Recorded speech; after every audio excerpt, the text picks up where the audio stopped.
यह पहला चैप्टर है। इसका नाम है समय की शुरुआत से। चैप्टर का क्या नाम है? समय की शुरुआत से। तो चलिए चैप्टर शुरू करते हैं।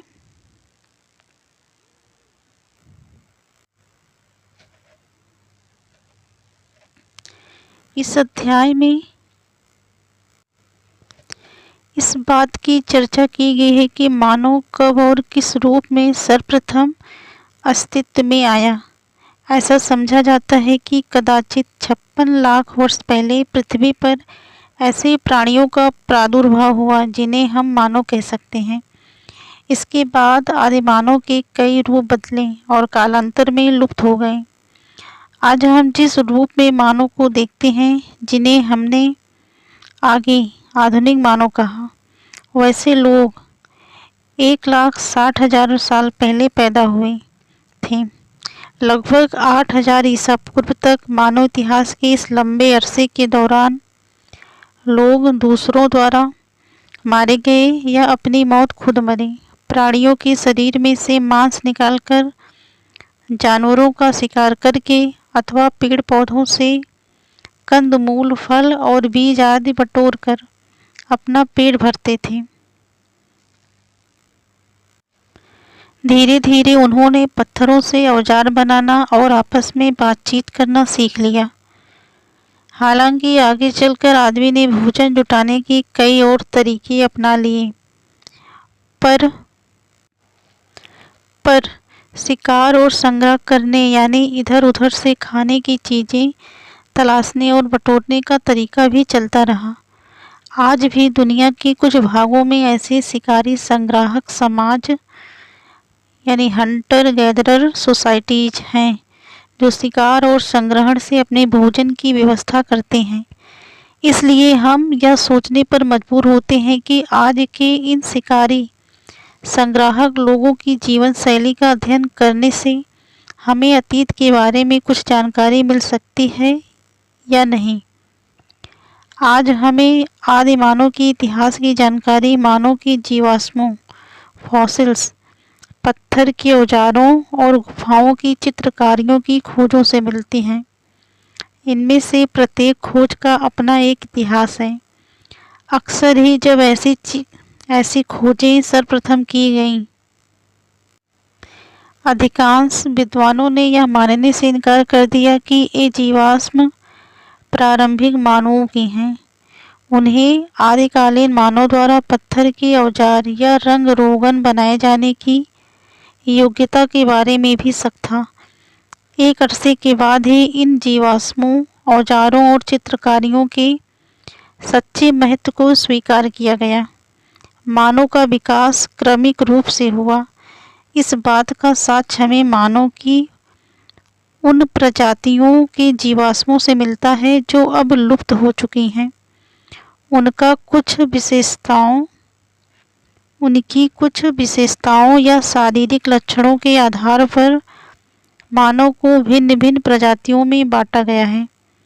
जीवाश्मों की तिथि का निर्धारण प्रत्यक्ष रासायनिक विश्लेषण द्वारा अथवा उन परतों या तलछटी के काल का परोक्ष रूप से निर्धारण करके किया जाता है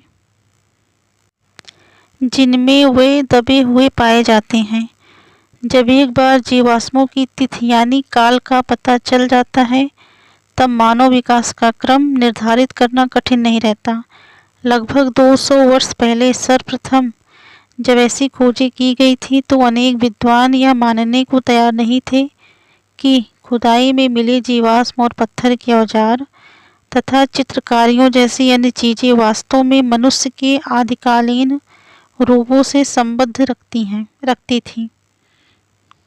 विद्वानों की यह हिचकिचाहट आमतौर पर बाइबल के ओल्ड टेस्टामेंट में अभिव्यक्त इस धारणा पर आधारित थी कि परमेश्वर ने सृष्टि की रचना करते समय अन्य प्राणियों के साथ साथ मनुष्य को भी बनाया।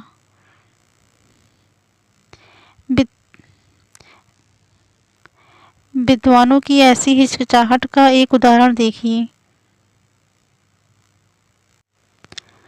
अगस्त 1856 में जब मजदूर जर्मनी के डसेलडोर्फ नगर के पास नियंडर घाटी यह मानचित्र 2 पृष्ठ 18 में दिया है। वे चूने के पत्थरों की खान की खुदाई कर रहे थे तो उन्हें एक खोपड़ी और अस्थिपंजर के कुछ टुकड़े मिले। ये चीज़ें एक स्थानीय स्कूली शिक्षक कार्ल फुलरॉट को सौंप दी गई, जो एक प्राकृतिक इतिहासज्ञ थे। जांच के बाद उन्होंने पाया कि वह खोपड़ी आधुनिक मानव की नहीं थी। फिर उन्होंने प्लास्टर से उस खोपड़ी का ढांचा बनाया और उसे बॉन विश्वविद्यालय के शरीर रचना विज्ञान के एक प्रोफेसर हरमन सॉफ हुसैन के पास भेज दिया। अगले ही वर्ष उन्होंने मिलकर एक शोध पत्र प्रकाशित किया, जिसमें उन्होंने यह दावा किया कि यह खोपड़ी एक ऐसे मानव रूप की है जो अब अस्तित्व में नहीं है। उस समय तो विद्वानों ने उनके इस दावे को स्वीकार नहीं किया और यह घोषित कर दिया कि यह खोपड़ी एक ऐसे व्यक्ति की है जो बहुत बाद के समय में हुआ था।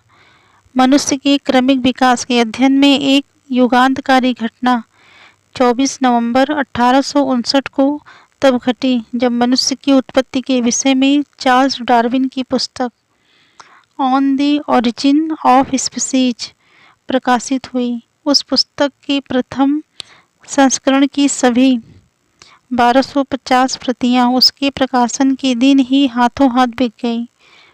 डार्विन ने इस पुस्तक में दलील दी थी कि मानव बहुत समय पहले जानवरों से ही क्रमिक रूप से विकसित होकर अपने वर्तमान रूप में आया है। यहाँ पहले पेज में साइड में दिया गया है, इसको भी हम पढ़ लेते हैं। इसमें है जीवाश्म फॉसिल शब्द का एक अत्यंत पुराने पौधे, जानवर या मानव के उन अवशेषों या छापों के लिए प्रयुक्त किया जाता है जो एक पत्थर के रूप में बदलकर अक्सर किसी चट्टान में समा जाते हैं और फिर लाखों सालों तक उसी रूप में पड़े रहते हैं। फिर से इसको एक बार पढ़ते हैं। जीवाश्म शब्द एक अत्यंत पुराने पौधे, जानवर या मानव के उन अवशेषों या छापों के लिए प्रयुक्त किया जाता है जो एक पत्थर के रूप में बदलकर अक्सर किसी चट्टान में समा जाते हैं और फिर लाखों सालों तक उसी रूप में पड़े रहते हैं। नीचे और भी दिया है। यहाँ है शब्द प्रजाति या स्पीसीज। जीवों का एक ऐसा समूह होता है जिसके नर और मादा मिलकर बच्चे पैदा कर सकते हैं और उनके बच्चे भी आगे प्रजनन करने यानी संतान उत्पन्न करने में समर्थ होते हैं। एक प्रजाति विशेष के सदस्य दूसरी प्रजाति के सदस्यों से संभोग करके बच्चे पैदा नहीं कर सकते।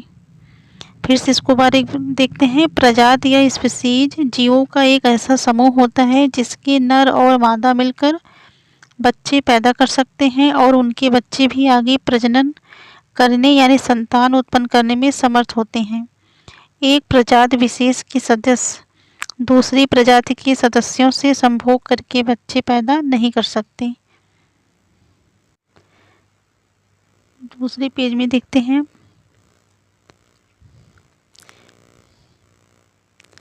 यहाँ एक पिक्चर दी गई है, देखते हैं चित्र में क्या है। जीवाश्म प्राप्त करना एक कठिन प्रक्रिया होती है। पाई गई चीज़ों की सही जगह जानना उनके काल निर्धारण के लिए बहुत जरूरी होता है। यहाँ ऊपर चित्र में उन उपकरणों को दिखाया गया है जो मिली वस्तुओं के स्थान को जानने के लिए प्रयोग किए गए हैं। पुरातत्वविद के बाईं ओर जो वर्गाकार चौखटा दिखाया गया है वह एक ऐसी जाली है जो 10 सेंटीमीटर के वर्गों में बटी है। इसे मिली वस्तु के स्थान पर रखने से उस वस्तु की क्षैतिज स्थिति का पता चलता है। दाहिनी ओर जो त्रिभुजाकार उपकरण है वह वस्तु की ऊर्ध्वाधर स्थिति दर्शाने के लिए काम में लाया गया है। यहाँ क्या लिखा है। ऊपर चित्र में दिखाया गया है कि जीवाश्म के एक टुकड़े को उसे चारों ओर से घेरे पत्थर से कैसे अलग किया गया है। आप देख सकते हैं कि इस कार्य में कितने कौशल और धैर्य की आवश्यकता होती है। यहाँ साइड में क्रियाकलाप दिया गया है। अधिकांश धर्मों में मानव प्राणियों की रचना के बारे में अनेक कहानियाँ कही गई हैं, पर अक्सर वे वैज्ञानिक खोजों से मेल नहीं खाती।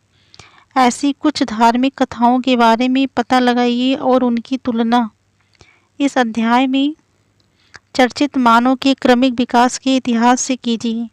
आप उनके बीच क्या समानताएं और अंतर देखते हैं। यहाँ है नियंडरथल मानव की खोपड़ी। कुछ लोगों ने इस खोपड़ी की पुरातनता को स्वीकार नहीं किया और यह बताया कि यह खोपड़ी तो किसी मूर्ख या जड़ बुद्धि प्राणी की है।